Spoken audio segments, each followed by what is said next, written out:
Alicia. So, based on what you've said over the phone to me and what I've noticed in the short conversation with Jamie, I would like to do a few exercises with Jamie to help me determine which areas of language specifically Jamie is struggling with and which he's doing well with. So, the assessment I would like to do is called the Clinical Evaluation of Language Fundamentals, or CELF5 for short. I'll be using the Australian and New Zealand version, and it's the 5th edition of this test. It was published in 2017 in Sydney. So the CELF5 takes just over half an hour to complete for children, on average for children Jamie's age, but there is a range. Is that something you have time for today? Great. The CELF5 is broken up into subtests covering both his receptive language skills, so how he listens and understands, and his expressive language skills, so how he produces language and then what kind of words he uses. The subtests we will do today are sentence comprehension, word structure, formulated sentence, and recalling sentences. For each subtest, I will explain the activity and show him a few examples. Then I will ask him a few questions or to point to certain pictures, and the hard part here is that neither of us can tell him if he is right or wrong after he answers the question or help him in any way, because I need to see what he can do without help or feedback. For each subtest, we will then make a score, which we will then use to make it the core language score. These numbers aren't like in school. He's not passing or failing a test. It's just so we can see how he is going and which areas we should help with him with. I'm choosing this assessment specifically for Jamie because what you described over the phone of him jumbling up his words and what I also noticed with his grammar-based problems are areas that this test helps us see more clearly. The CELF5 is also helpful here because its data is based on Australian and New Zealand children, which makes it more accurate for Jamie. And also the test is aimed for children in his age group. The information we'll have after the test is which areas he's struggling with or below average for his age with, and which are progressing as expected. We need to assess which areas are weaknesses for him so that I can plan therapy based on those areas and we can make goals for Jamie's language together.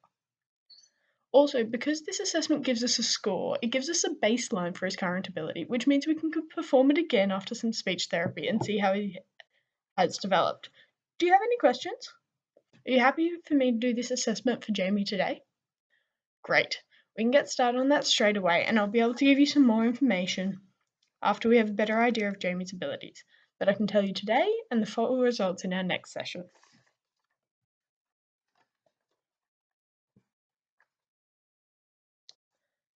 So Jamie was very patient with all of my questions, and we now have some helpful information to get started here.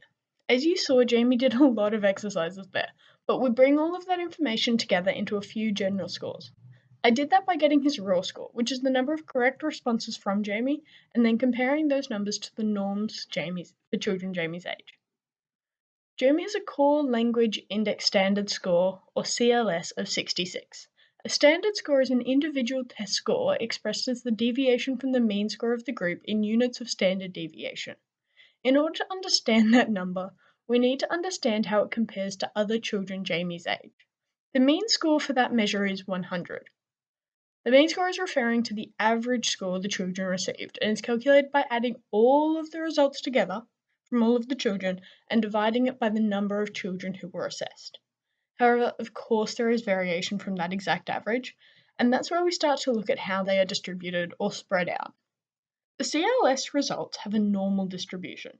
Normal distribution is when the results are symmetric either side of the mean. So this is what that looks like in graph form, with this line showing the mean, and the height of the graph showing the number of children with the result. As you can see, there are more children with results closer to the mean than there are further away from it, both above and below. Standard deviation describes how spread out the results are. In normal distribution, 68% of the results are within one standard deviation, and 95% of the results are within two standard deviations of the mean.